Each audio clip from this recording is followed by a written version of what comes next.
Well, welcome everyone. Bienvenue. Thank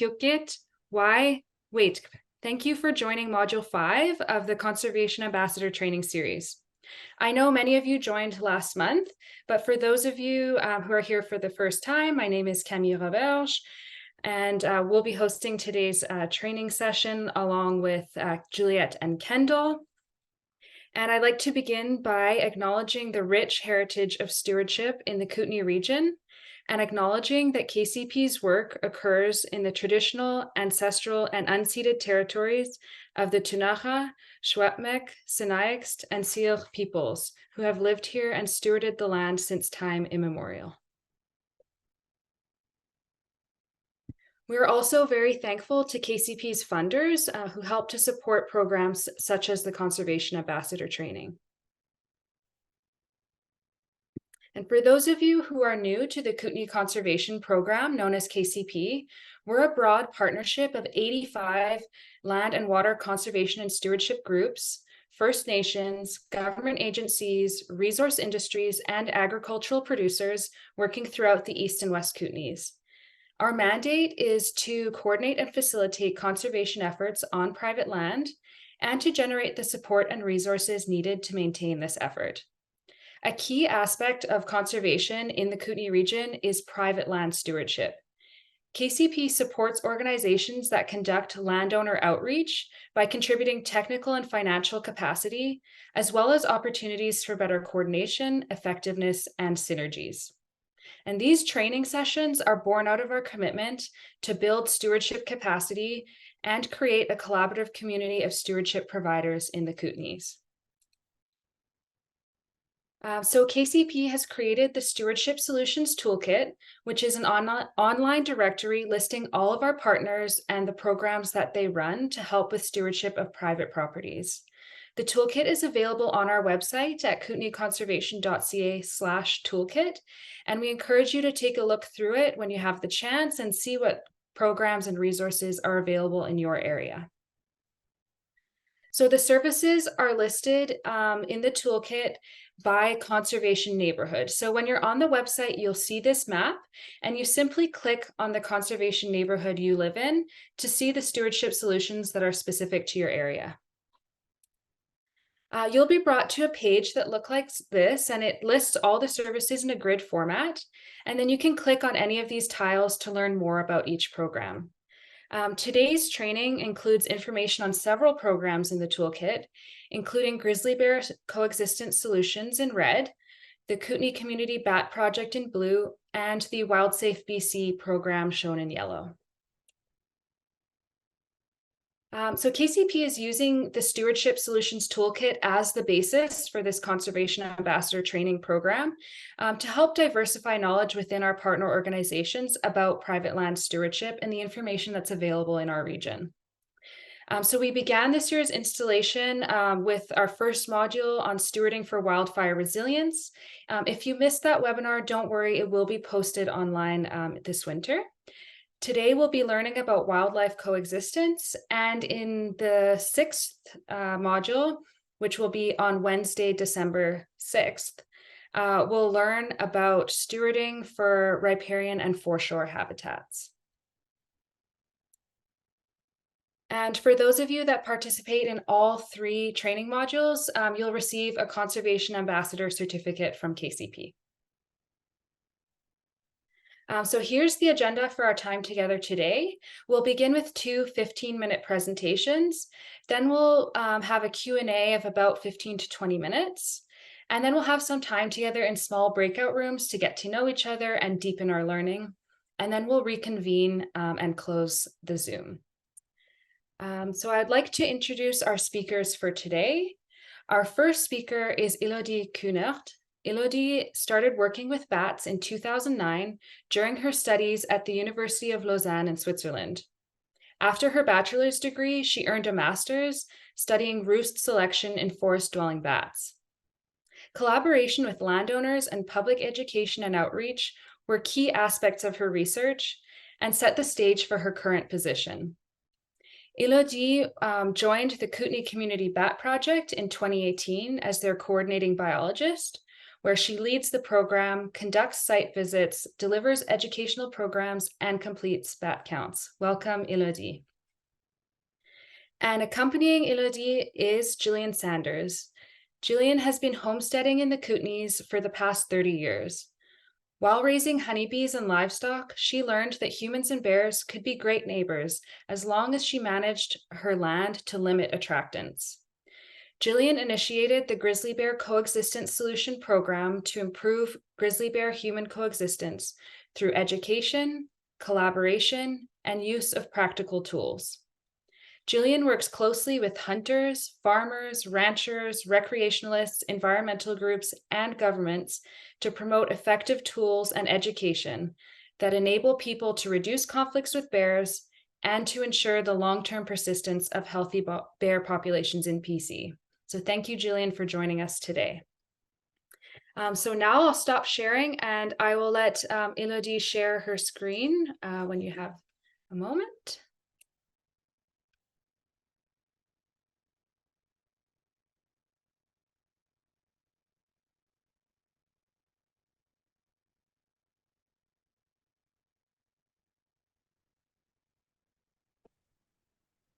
And there you go.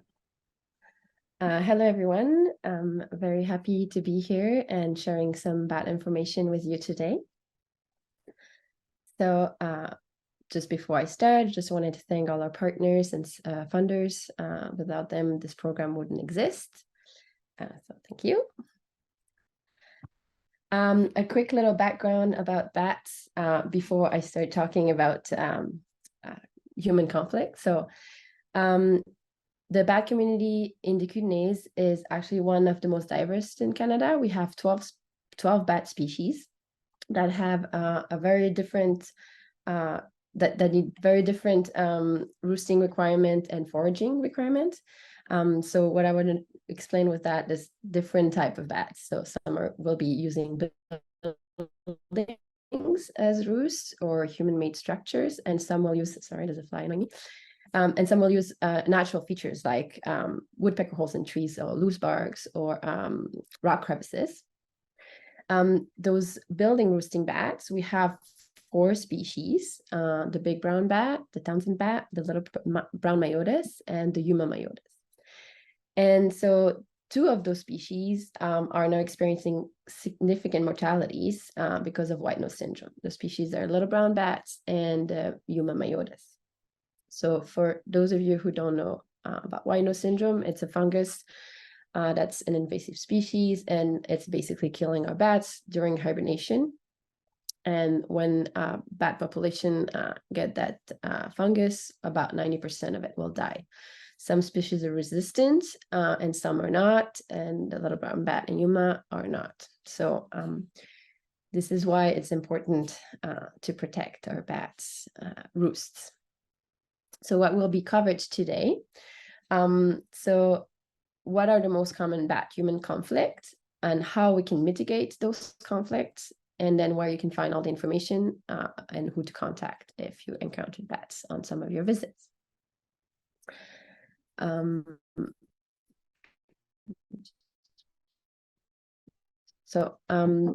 Most of the byproduct that comes with bats. So I'm talking about feces, so called guano for the bats. It enters living space or it falls in places people don't want them, like on the deck or the table.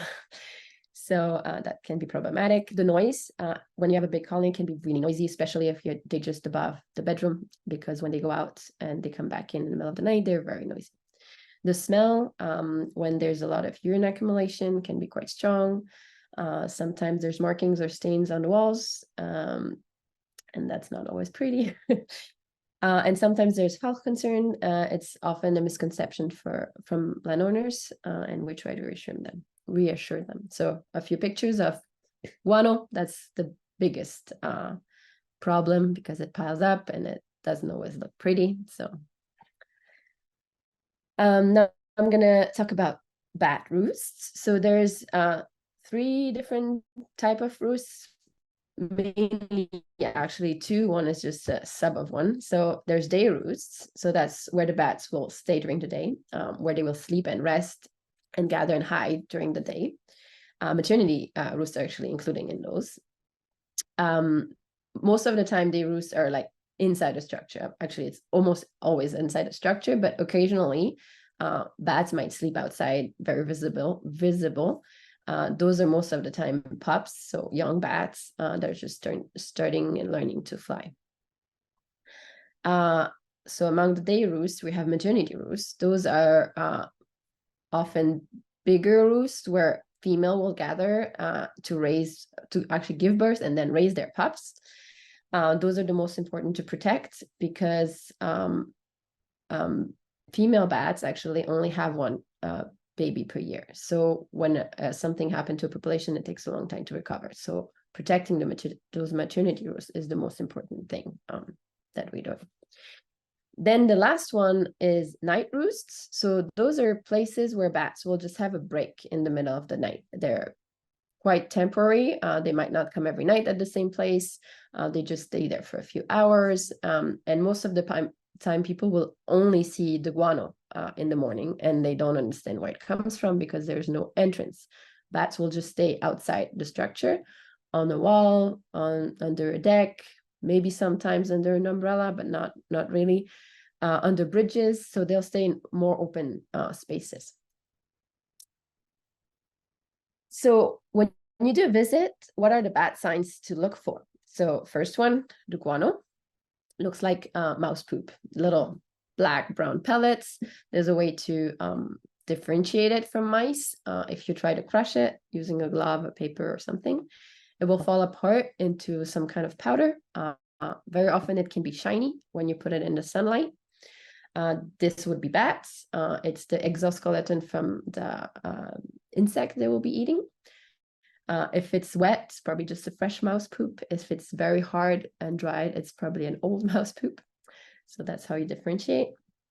The urine, sometimes on some walls, you might see some like long traces of white or yellow stains that could be bat urine. Noises, bat sounds like it's like chirping, like a bit like mice or other little rodents. So when they don't do echolocation, they do sounds that people can hear. Then there's the smell, also very strong, like ammoniac-like, not very nice to smell. And then if you see any suitable habitat, like an old barn or another abandoned buildings, you might suspect that bats could be using it. So how you would start a conversation. So there's different scenarios. You know they have bats and they know too, because they might have mentioned it. You can just start with that, how do you like living with your bats, trying to feel the vibe, if they're happy about it or not. Then you can give information accordingly, or give them the name of who to contact if they had some troubles. Then you know they have bats because you definitely saw signs, but you're not sure if they know. So that's also trying to feel the vibe of the conversation, if they would be more friendly with that or not. So you can start asking how they feel about having some wildlife on their property. And then asking the question, do you know if you may have bats on your property? And then showing them some of the signs. And yeah, again, trying to give them the right information and who to contact if there's any problem about that. And then search scenario, you suspect that they have bats, you're not sure, and you don't know if they know. So again, you try to feel the vibe. You can maybe ask if they know if they have bats, if you could look for signs to confirm it, and then maybe give them also the right people to contact if there is any question or issues. So there's also different types of visits. Some people love their bats and they want more. Some will love bats, but they're causing some problems. So some kind of solution needs to be found so everyone's happy. Then there's people that don't mind bats, but still want them out, or they're causing so much problem that they need to be excluded. And then there are obviously some people that don't like their bats and they need to be excluded. So what to talk about if if people love their bats and they want more. So you can start talking about eliminating hazards. So there's a lot of little things that people don't necessarily know would be hazardous for bats. One of the first one is open chimneys. Look, the chimney on top is not screened, so bats are very curious. They end up in it, and then they can't come back up. So they're trapped in the bottom. If no one opens, they'll just die. And often a whole colony can fall into that and just die, because bats cannot fly from a very small structure. Like they cannot just helicopter up, they have to climb up, and often pipes are just too slippery, so they can't. That's the kind of the same scenario in that little bucket. There's a dead bat in there, just because she can crawl out. And then there's burdock, kill bats like they do birds. Once they stuck in those little bowls, then they can get out. Rollers for umbrella. Often bats will hide under there, and when they open and once you roll it up, they'll get stuck. In this case, we see a little bat that her forearm was caught in it, and unfortunately they're really hard to repair, so this little bat died. Same case here with that bug sticky trap. The bat wings get stuck in it, and it's really hard to get them off. They might tear. I had 2 scenarios in the last couple of years of that, and even though we got the bat out, after the glue was just all over the wings, and it's deadly for them. Then you can suggest to improve general habitat for the bats to attract more bats. They love when there's some kind of water source. You can do some friendly bat gardening with bringing some species that will attract moths or other insect that bats like to eat. Sometimes there's a little issue, so you can talk about mitigating the guano, the fact that it's a great fertilizer to use in the garden. So what to talk about if they love the bats, but they're causing issues. So again, you can mention all the previous things about hazards. You can address some health concerns. Sometimes people are a bit wondering about the guano. So in BC, there is no known health risk coming from guano. So if it falls in places where people are, or if there's pets around, there's no concern. If people were to go up in the attic and try to clean it, I would still recommend wearing a mask just because it gets dusty, but they wouldn't get any disease from that.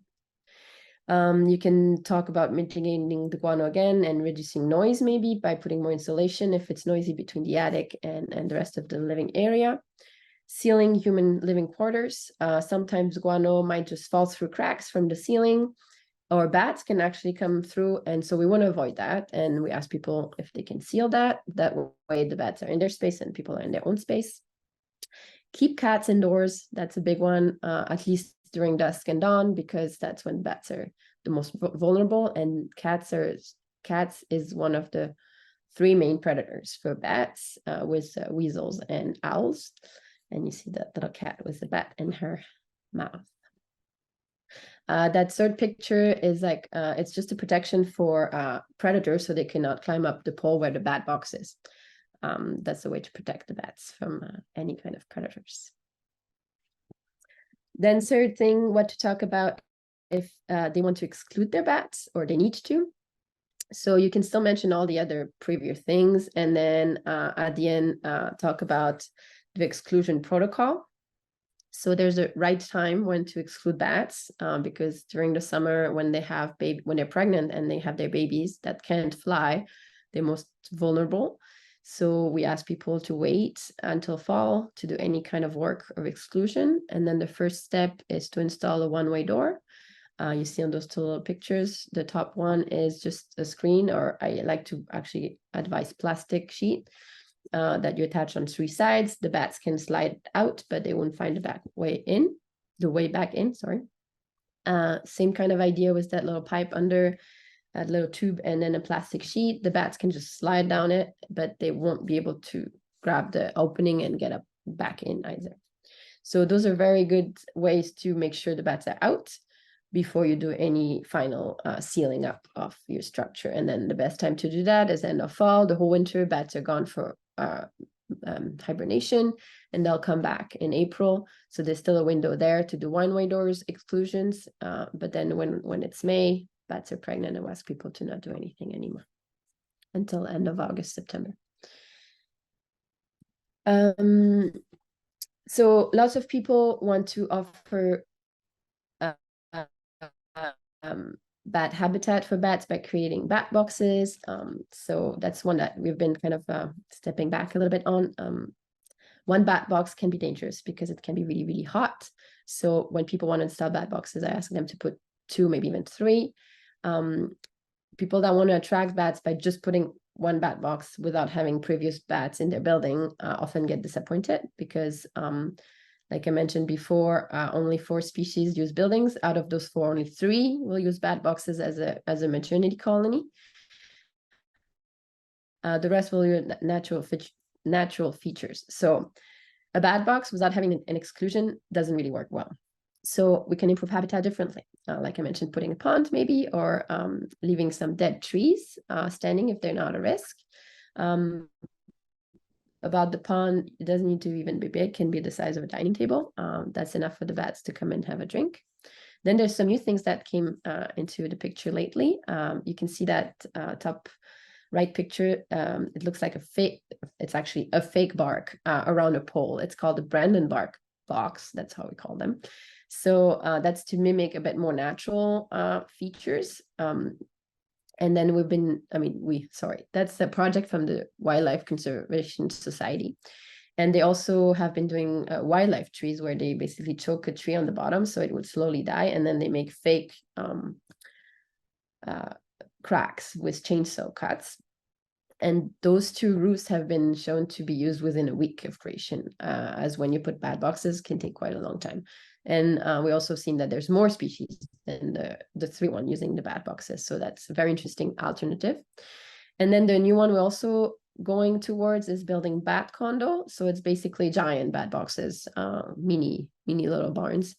They're obviously more costly, but they don't have all the issues about the heat. Because they're bigger, there's more airflows, there's more choices for the bats to go to if it gets too hot.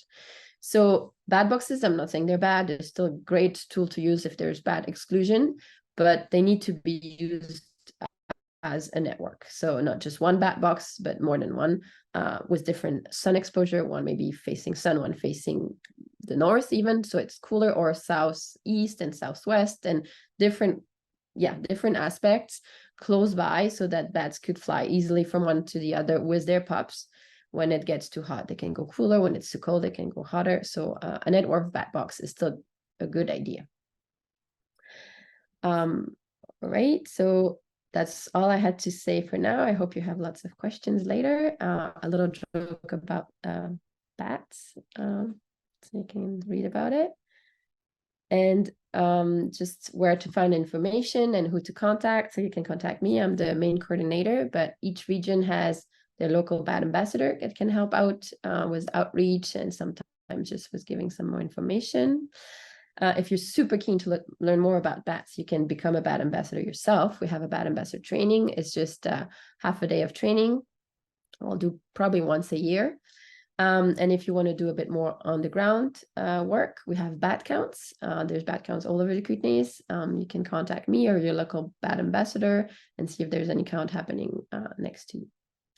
So thank you very much for your attention, and I'm done. Fantastic. Thank you so much. That was a great presentation. And Elodie has shared all of those resources with me. So after the Zoom, I will email everyone the links if you're interested in learning more about becoming a bat ambassador or any of the programs that they run. All right, Gillian, would you like to share your screen? Sure, thank you. Thanks.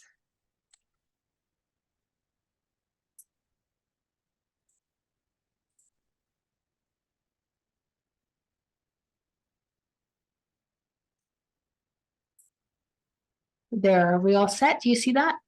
Yeah, we're all set. Thank you. Should I just go for it then? You go for it. Okay. Thank you for having me today. I'm happy to share a little bit about the work that we do. This is a project called Grizzly Bear Coexistence Solutions. And as Kootenay mentioned, we're working to improve grizzly bear human coexistence through education, collaboration, and the use of practical tools. And the main two tools that we're promoting the use of is electric fencing to deter bears, exclude bears from, well, just about anything that we want to fence them out of, and then the use of bear spray for personal safety. So in the presentation today, you'll quickly learn some differences between black and grizzly bears, a little bit of natural food and biology of bears, and then therefore the importance of securing food sources for bears near homes and farms to deter them from wanting to hang around near too close to us. What to look for if you're out about on private lands as a steward, and to prevent and mitigate bear conflicts, and some suggestions for solutions that would be available, more contact information, and just a quick note on some of the effective communication that we found with landowners and residents. And I think there's a lot of similarities with the approach that Elodie mentioned in her presentation, so I won't repeat what she so wonderfully said, but just those same kind of approaches around sort of feeling the room, if people know that they have bears around, if they're unsure what to do, and then referring them to more solutions that are available. So we're not going to go too deeply into this, but one of the things that I want to mention, the difference between black and grizzly bears, is lots of people in the Kootenays think that if they see a brown colored bear, they might think that it's a grizzly bear. And frankly, there are black bears come in all kinds of shades of brown, and we have some very, very dark colored grizzly bears. So color is probably the least preferred way to try and tell the difference between the species. The number one best way to tell the difference is actually looking at the front claws of both species. And of course, this can be hard in a sighting, but if you see tracks, etc., you can sometimes tell the difference from the track, depending on how defined the track is. And this kind of ties into behavior, which is why I brought it into this slideshow, is that grizzly bear populations are in recovery in many areas of the province, and the 2023 has been a year where there's a lot of grizzly bears in the news. And so sometimes people are seeing grizzly bears on private land where they're not used to seeing grizzly bears. And so safety kind of ties into this. And tying back to that front claw, black bears evolve more in forested habitat, and their front claws are short and sharp and evolved for climbing trees. And so when faced with a threat, black bears typically flee to the safety of the forest, and mother bears will most often send their cubs up a tree, and then she may guard at the bottom of the tree or climb a tree herself for safety. Whereas grizzly bears have a longer, less sharp claw, and then it's more evolved for digging. Grizzly bears evolve more on open habitats, and therefore when faced with a threat, they didn't have the option of scurrying off to the forest, and are evolved to possibly more likely stand their ground when faced with a threat. And this is partly why grizzly bear females with cubs have that famous mother bear personality. So she can't send her cubs up a tree as easily, and she may be more defensive when faced with a threat.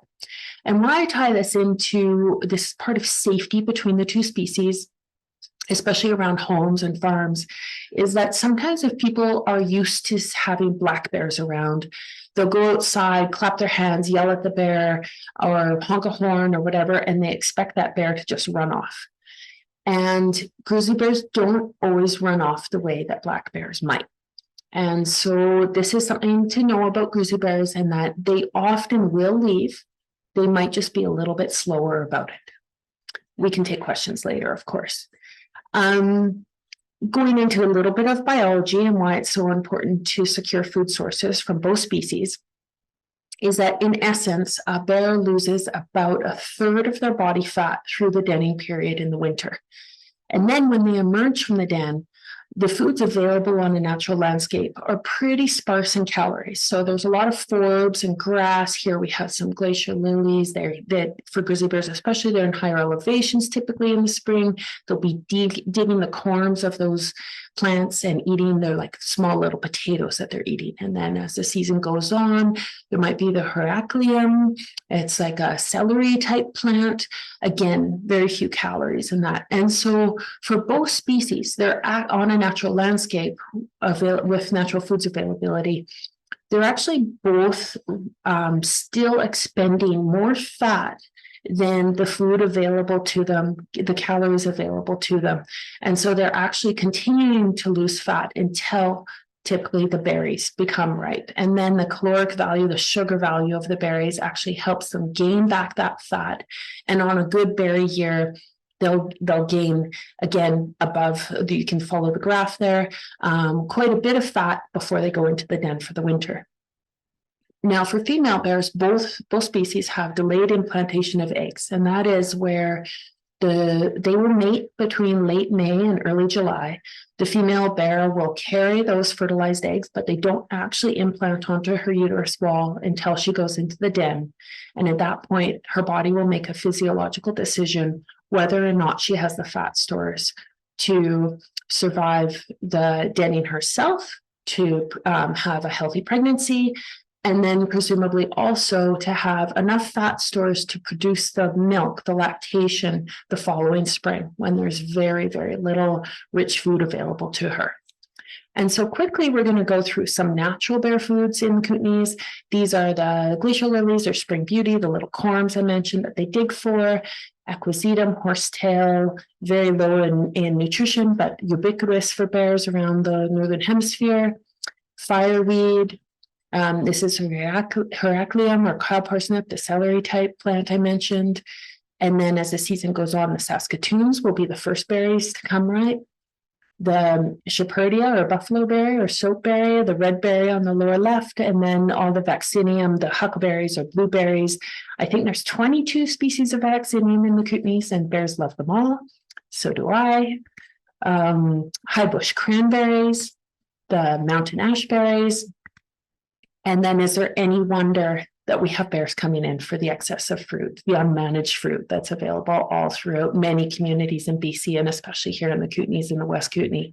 So you imagine this animal who's so dependent on caloric value for survival and reproduction, and how many pounds of fruit can be under a single unmanaged apple tree. It might be 500 or 700 pounds of fruit. And what would the corresponding amount of tiny berries be to gain those same amount of calories? And so fruit trees is a huge issue for bringing bears in near homes and farms. Managing fruit, of course, is a great way. Obviously, we want to have people utilize fruit, feed families, not attract bears. Electric fencing is a wonderful tool to allow fruit to ripen on the tree, even when bears are active in that home range. We can exclude bears from the fruit trees. And if people simply do not want the fruit and the fruit, say, isn't really palatable for human consumption, they could consider removing the tree. There are programs now in the Elk Valley, for example, where there's a fruit tree replacement program. There are resources available to people in this way as well. A nice photo of a black bear eating an apple. And I should mention, just going back, is that because we talked about grizzly bears not climbing trees, they definitely are capable of climbing trees. They're just not as good at it as black bears. And so if there are fruit trees available, grizzly bears can climb those fruit trees to access fruit as well. So I would presume that most people in BC now know that garbage can attract and feed bears. And unfortunately, in their search for calories, they can cause an amazing amount of property damage. And of course, this can become very unsafe with bears entering cars or even occupied homes in the worst case scenarios. What to look for if you're on a property is, say, if there's open compost or people are feeding pets outside, or there's livestock feed outside, or even barbecues. Barbecues aren't necessarily a food source, but by managing a barbecue and make it inaccessible to bears, then you're actually protecting the barbecue itself. Bird feeders are a wonderful source of calories for bears, especially in the springtime once they emerge from the den. Bird feeders are a main source of conflicts, actually. A little note about habituation. These pictures are not from Gyro Park in Nelson, but kind of could be these days. So bears who become habituated to people have simply lost a wariness response to people. And then therefore they may become daytime active. They may simply ignore people. There's a learned indifference to being near people, near vehicles, near homes, and even possibly near dogs. All of these behaviors are not necessarily dangerous, but unfortunately, when bears have learned that indifference to being near people, they may be more likely to gain access to available food, such as garbage and the other things we mentioned, and this can lead to more unsafe behavior. A quick note about roadside habituation. Often people, when they see bears, especially grizzly bears by the side of the road, vehicles will stop, people take photos. I don't want to begrudge anybody the opportunity to see or photograph a bear, but when bears become very habituated to roadside photography, amateur photography, we're actually teaching those bears that a learned response that we mean no harm to them in this scenario. They may become more comfortable near people on foot or people in vehicles. Or vehicles themselves. This can lead to even vehicle strikes, vehicle collisions, and deaths for bears. And especially in and near communities, we may be teaching these bears behaviors that we actually don't want them to learn for both human and bear safety. Going on, this looks like a very nice fence. Beehives, and unfortunately this is what happened there because there was no electric fencing. And sometimes people think that we can build something to keep bears out, and I'll just show you as I chat this 10-foot high highway fence, 3 strands of barbed wire offset, and this young brown colored black bear just makes short work of that. So really the only thing that can keep bears out reliably is an electric fence. We can talk more about electric fencing, and of course I'll share my contact information. You're welcome to share that information with others, and I'm happy to answer more questions. And here's just a short video of the effectiveness of electric fencing. So this grizzly bear cub and sibling and mother bear had eaten chickens at that farm. We set up electric fencing, and you saw what happened when the bear hit the fence. So a word about electric fencing is that not every electric fence is going to be a bear fence. Electric fencing is widely used to contain horses and cattle, for example. I would never expect my horse fence to deter bears. And so a bear electric fence needs to be installed correctly in a design that is going to be effective at that site to deter bears. We need the right equipment and the right voltage in the fence. And I want to mention there is a limited cost share available through the program to help landowners and residents with the price of electric fencing. And again, contact me for any of that information. And you're welcome to share my contact as well.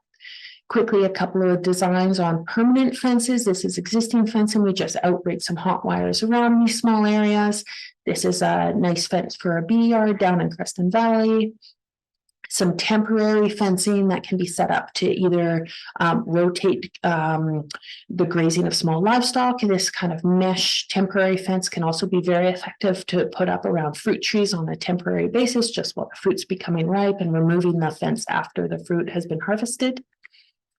Grounding is essential for an electric fence to work properly, and maintenance. I can't stress this enough. Electric fence definitely needs to be maintained, especially when there's bear pressure in that area, and then to reliably exclude bears.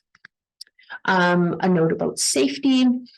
We recommend that there is no known lasting harm to any human worldwide from an electric fence. This tool is used literally in the millions around the world for livestock containment.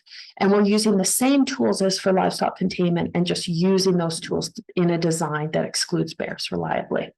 We can talk more about safety, but there's a concern around, a perceived concern around safety for small children or pets from electric fence. And with a little bit of education, people definitely understand that the safety concern is more actually keeping bears away from the farm or homestead.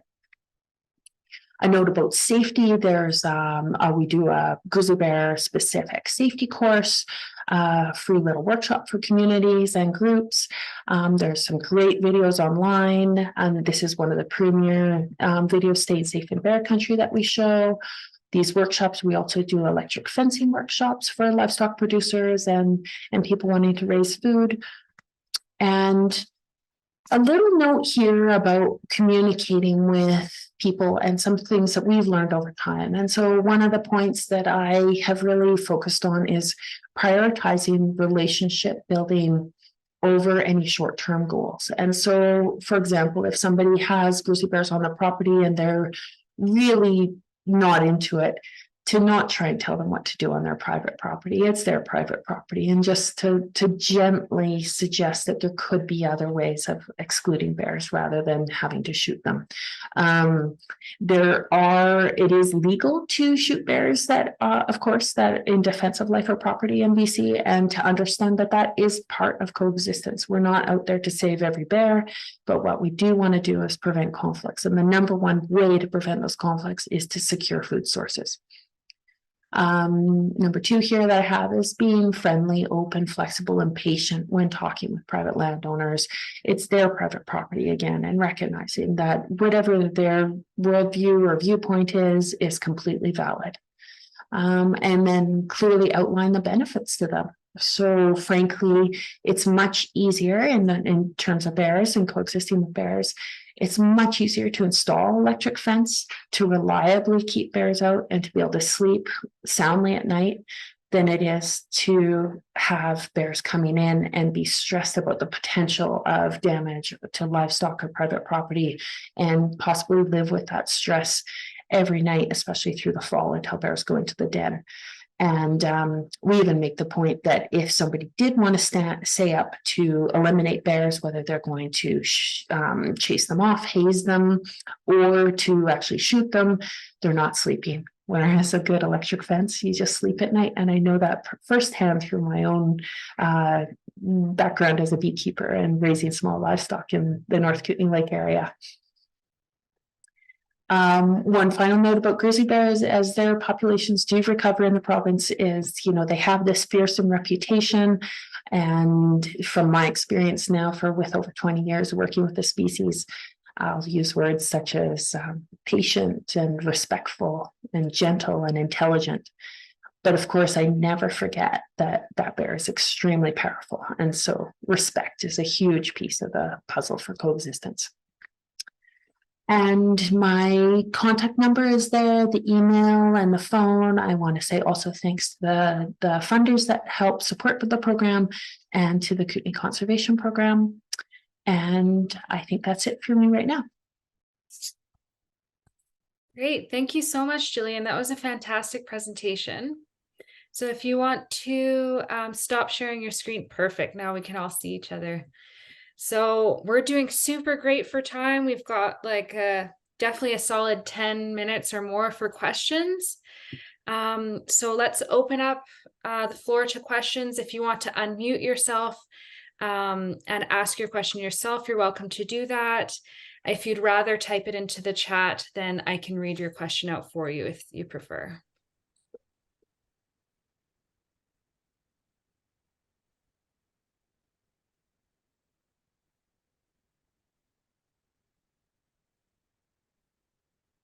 Okay, we're a little bit quiet, so maybe I'll just start off and see how we feel. So yeah, I guess my first question is for Gillian. So something that stood out to me in your presentation is you had these photos of these really tall 10-foot high fences, and the bears go over them no problem.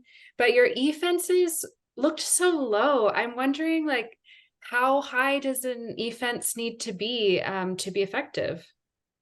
Yeah, great question, Camille. So basically the advantage with working with bears is that they don't jump.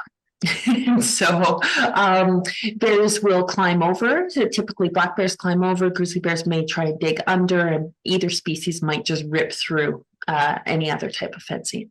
And so the electric fence, an effective electric fence may only be 4 feet high.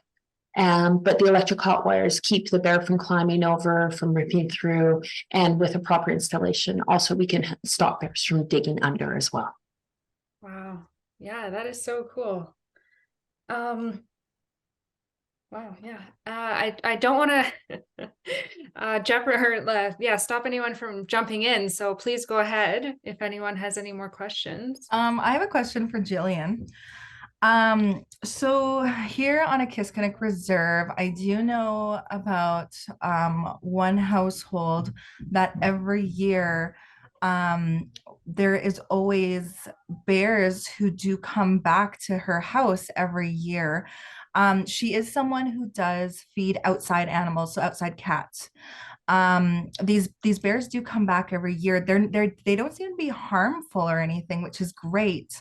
I just want to know from your perspective, because this is coexisting, right, with humans. Is it something that, you know, the community should be alarmed about, even though there has never been any kind of harm? Like, do you think, I guess my question is, should we be worried, I guess? I don't really know how to put that, but. Sure, I understand. Yeah, it's a good question. I guess the thing to remember is that when bears find a reliable food source, they will return, and possibly mother bears will teach their cubs as well to come to that reliable food source. And I will say that pet food is amazing bear food. Like captive bears are actually fed dog or cat food within captivity. Yeah, it's high protein, there's high fat content, there's minerals and vitamins all added right into it. Wow. So it is a really rich food source for them that they are likely to return to. If there was some way of securing the cat food, like if she would like to continue feeding the cats outside, I understand maybe there's some way of securing that where bears can no longer have access, or even an electric fence could work to deter the bears and the cats just learn to jump over, or there's some way that we let the cats in but the bears don't come in. And even if the bears aren't seeming to cause problems, you know, sometimes juvenile bears, once they're a young subadult bear, once mom kicks it off in the springtime of either species, the young teenage bears can sometimes learn to become problematic in other ways. And so it's probably for the best for human safety and then even bear safety to try and eliminate that food source for bears so they're not coming in. I guess also the one quick other note I'll mention that could be applicable in other situations is that in any community, if there's a certain food source that's available to bears, those bears are walking through potentially other people's residences or other parts of the community to get to that food source. And so the impact could be. And you're welcome to contact me to chat more. I don't want to take up too much time here. Thank you very, very much. Oh, you're welcome. Thanks. Yeah, that was a great question. Melinda, I see you have your hand up. Would you like to go next? Sure. So again, Gillian, a question about bears. We have a ranch just at the base of the steeples, the Rocky Mountains. And it seems like every year we have a mama bear who comes back with cubs. And yearlings and potentially even 2-year-olds. She hasn't been a problem. We've picked the apples and we're trying to, and we don't have small livestock. We don't have chickens or anything like that. And they haven't actually, touch wood, harassed any of the horses or the cows or anything. But I just wonder if there's a way to deter her from bringing her next set of cubs back. I think we're looking at about 5 years that she's been here, and she comes in the spring, she's gone all summer, and then she comes back in the fall. And I mean, admittedly, the first year that she came in with two cubs and a yearling, they decimated the apple tree, which was fine, our fault. We should have had the apples off the tree.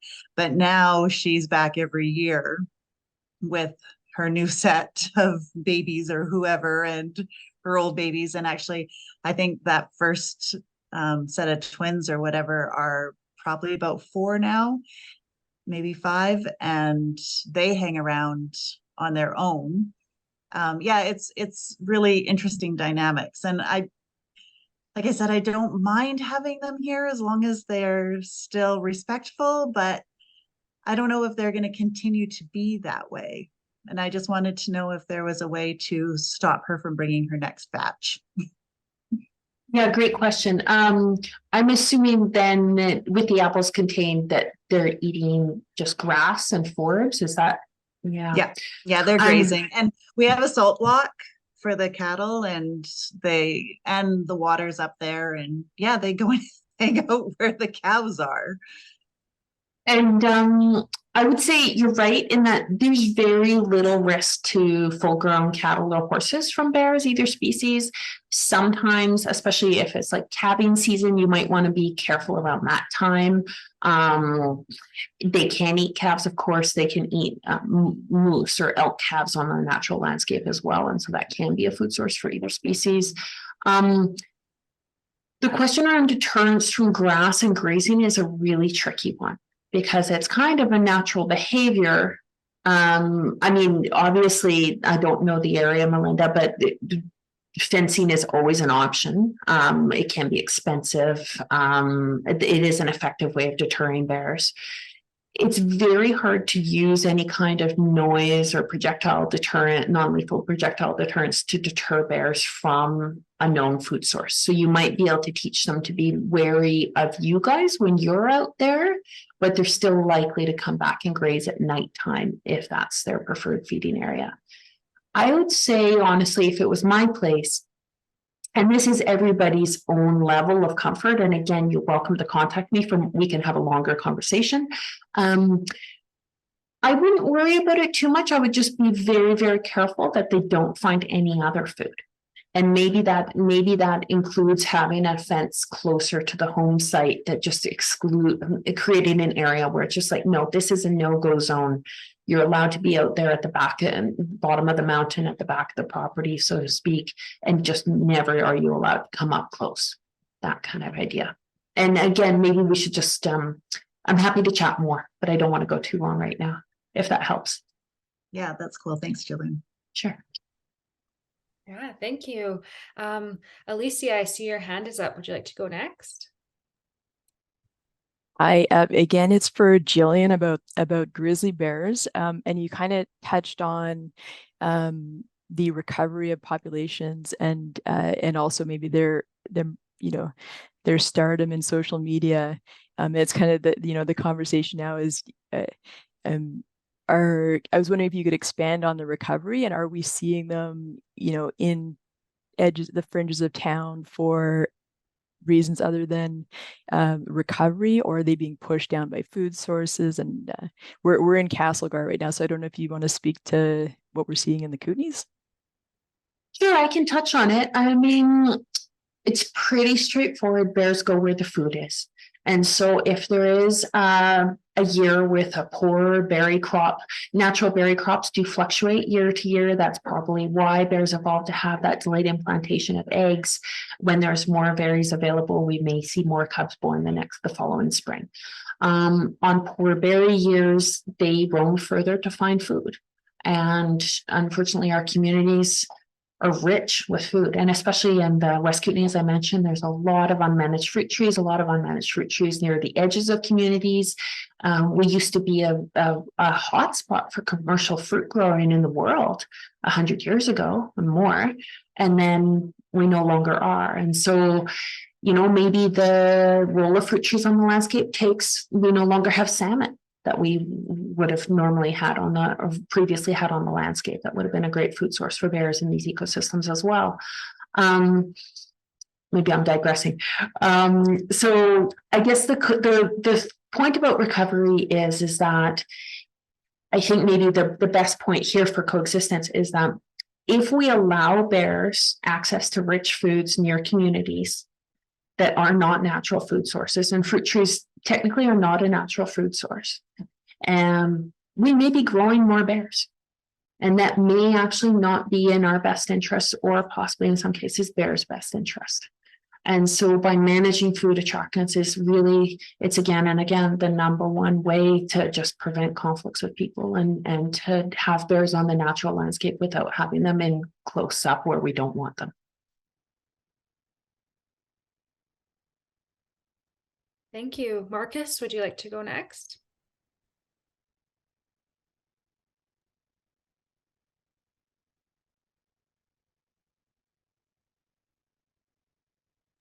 Oh, Oh, yeah, we can hear you there now. we go. Okay. Yeah, I'm gonna shoot a question to Elodie. She's not getting any. Elodie, you touched on this a little bit about homeowners wanting to just kind of randomly stick up a bat box somewhere, hoping to attract bats. And I think you mentioned that it doesn't tend to work if there's no exclusion happening. Are there ever cases where somebody has, like, I guess, a good habitat on their property or wherever, that it might be useful to try and create that sort of habitat or create an inviting environment to attract them? Well, I guess it wouldn't hurt, but the success might just be very low, just because, like I mentioned, from all the species we have in BC, only 3 will commonly use them. It might still be used by 1 or 2 bats, maybe even as night roosts, but as a maternity colony, yeah, it's pretty low because bats are pretty faithful to their maternity roosts, especially if they have a building, like they have everything in one place, so they don't necessarily need to move around. If they have other bat boxes around, maybe, I don't know, neighbor has a bat box and it's been used, then they might actually being used both, like the new one and then the other one, because it will offer a better habitat. But if you don't know of any bats using buildings around and just putting one bat box like that in the middle, the chance that it's going to be used is low. People are very disappointed. They always tell me, oh, did I put it wrong space? No, it's technically fine, just there's no need at the moment. And yeah. Is it the Brandon bark, is it attract the same species as the bat boxes, or do the non-building roosting bats use the Brandon barks? Both. There's definitely Little Brown using it for sure. I don't know if they found Yuma, I think so too. And then they had a few other Mayotis using it that normally or use buildings less often, and we don't have known maternity colonies being by those species. Right, thank you.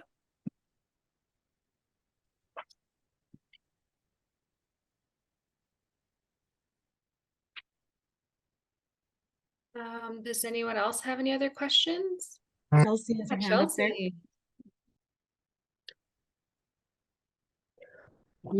You're muted.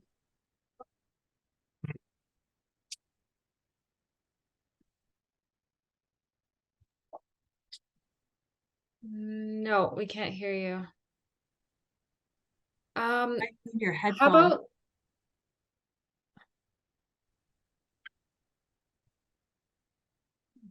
Virginia, did you have a question? And we'll give Chelsea a moment. Is that working now? Oh, yeah, now we can hear you. Great. Took the headphones off. I've spoken to a few friends over the last few months who have actually found sick bats, like they're awake during the day and have irregular flight patterns. And other than the hotline, is there anything else you would recommend that they do, like maybe reporting it to iNaturalist or what sort of advice would you have for them? Well, definitely report it, well, to us and any other bat related association. But so may I ask where that was? Tracy, oh no, she's not listening. I think Tracy said that it was in near the Bull River, sort of near Wardner. And so what was the behavior? A strange flight pattern and awake during the day.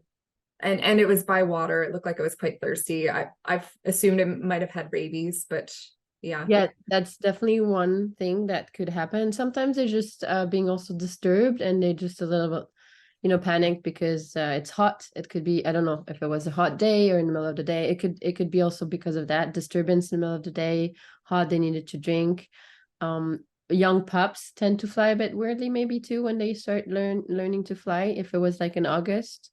Okay. But the rabies is also definitely a possibility. Yeah. Do they, is there a way to definitively tell whether it was, if they're sick or they just got disturbed, or? Not really. Maybe if Not you have, really, okay. I could help a little bit. But so yeah, just to give some information on rabies. So bats is definitely a reservoir for rabies, but it's only 1% of bat population that carries rabies. So it's not like super common. Not every bat that flies during the day with a weird flight will have rabies.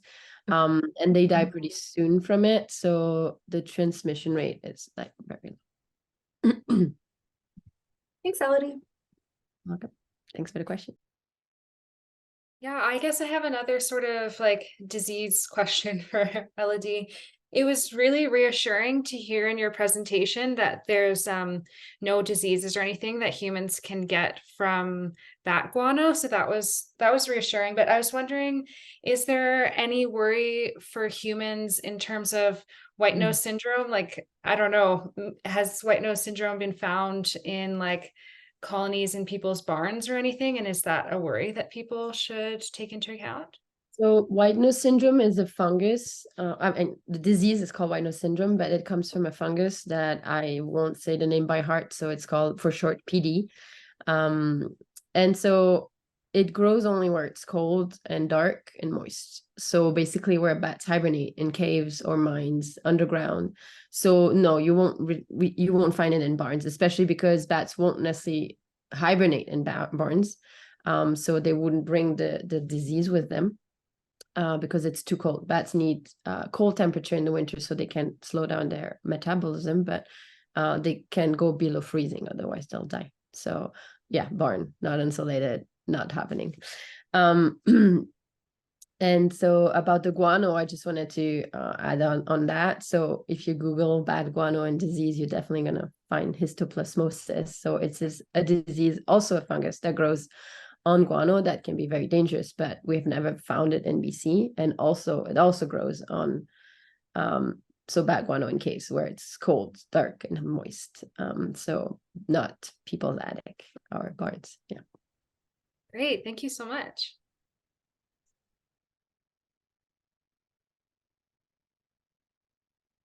Do we have any other questions?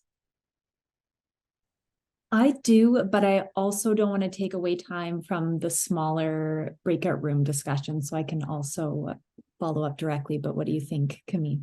How about let's just do one last quick question and then we can do the breakout rooms right after. Okay, great. So this is for both Elodie and Gillian, but I'm curious in terms of if a landowner were to contact you, what is sort of you're just one human show sort of managing so much in the region.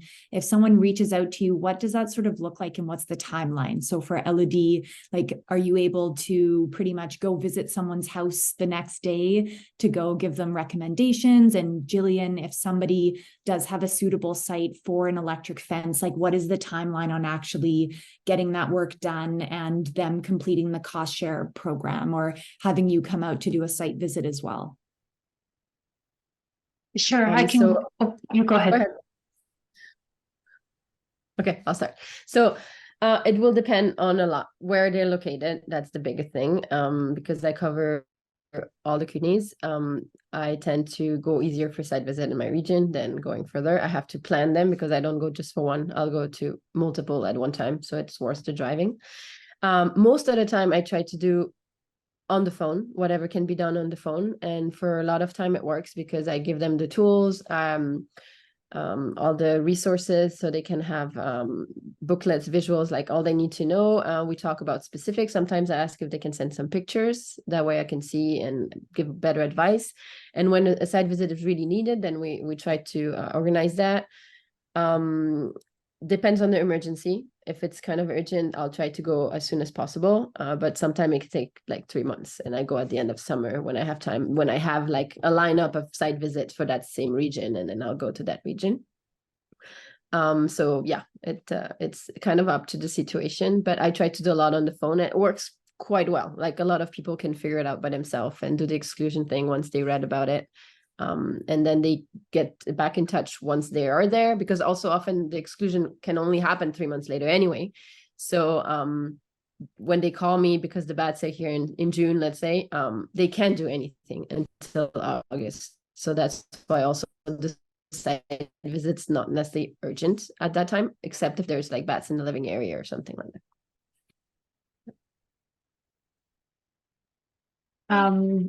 Ditto. We can do a lot on phone or via email, sharing information. We're really not putting up electric fencing much these days unless it's somewhere that it really needs the extra help. What we're doing is really encouraging landowners and residents to do the work themselves, so they actually have the sweat equity in the fence, and it becomes their fence, and so that then they are very motivated to maintain their fence. And so that ongoing maintenance piece, of course, is the responsibility, 100% responsibility of the landowner or resident. And then all those other things with Elodie. If there's an active grizzly bear conflict, I will travel as needed. And again, as she said, it is easier within my own region. If there's an active grizzly bear conflict elsewhere, I also wanted to mention the Wild Safe BC program that can be mentioned at the very beginning of the program. There's coordinators through Wild Safe BC throughout the Kootenays, and they can also give general information, and then the fencing specific information generally comes my way. Thank you. Great, thanks. Well, we had such a fantastic Q&A session. So thank you all for your questions. So we'll just have to shorten our group discussion a little bit, but we've probably got, 8 to 10 minutes still for the group discussion. So how this works is Kendall will make 2 different breakout rooms, and you'll just sort of randomly be sent to one or the other. And in each breakout room, we can just quickly have a little introduction and who you are, and then we can center the conversation around 3 questions. And Kendall will type those 3 questions into the chat within each breakout room, so you don't need to remember them off the top of your head. And those questions are, given what you just learned, what could you incorporate into your work?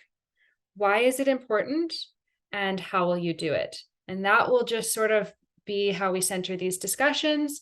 Let's say 8 to 10 minutes, and then we can come back for our closing thoughts. So we're almost at the end of our time. We just have 5 minutes left, and I just wanted to hand it off to Juliet. She's got a wonderful little exercise we can do to sort of close off our conversation today. Yes, that went really fast today.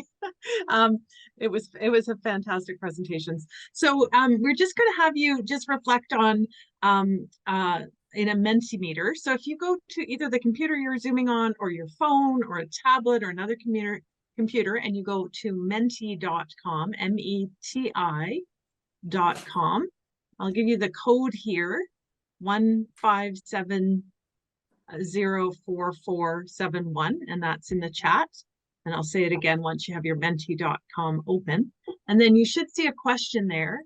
And if you can spend a minute to reflect and answer the question, and then don't forget to press the submit button. So you're going to type in 1570441 and join when you enter the Menti. And you'll see the question, given what you learned today in your discussion, is there anything you could incorporate into your work? So we'll give you a moment to just reflect on that. And then Kendall will share the answers, and you can just read them as they come by.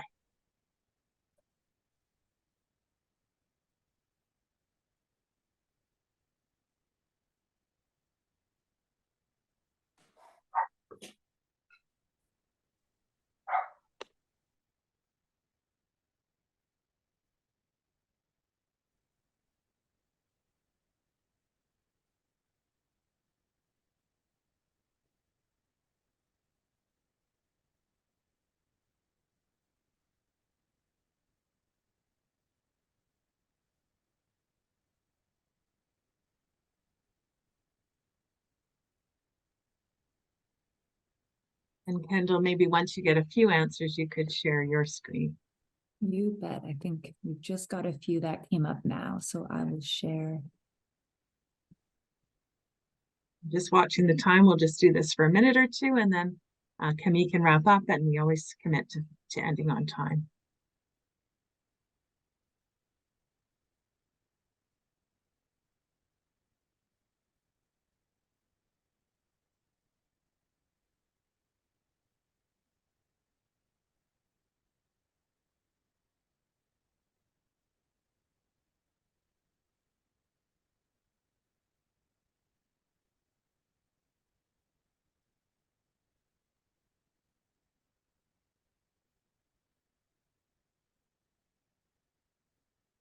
Wonderful.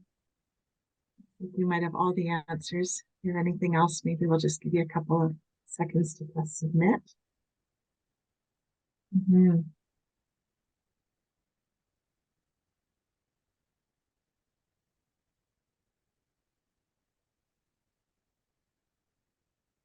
Thank you so much, everyone, for sharing your thoughts. It's such a great way to end our conversation today. So I wanted to thank both our presenters. They were really great presentations. Thank you so much for the time you took out of your day to prepare and present.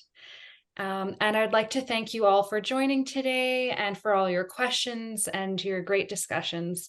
And we really look forward to seeing you at our next webinar if you're able to make it.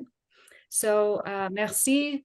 Husukil Kokni, Kuksjam, Limlamt. Thank you very much.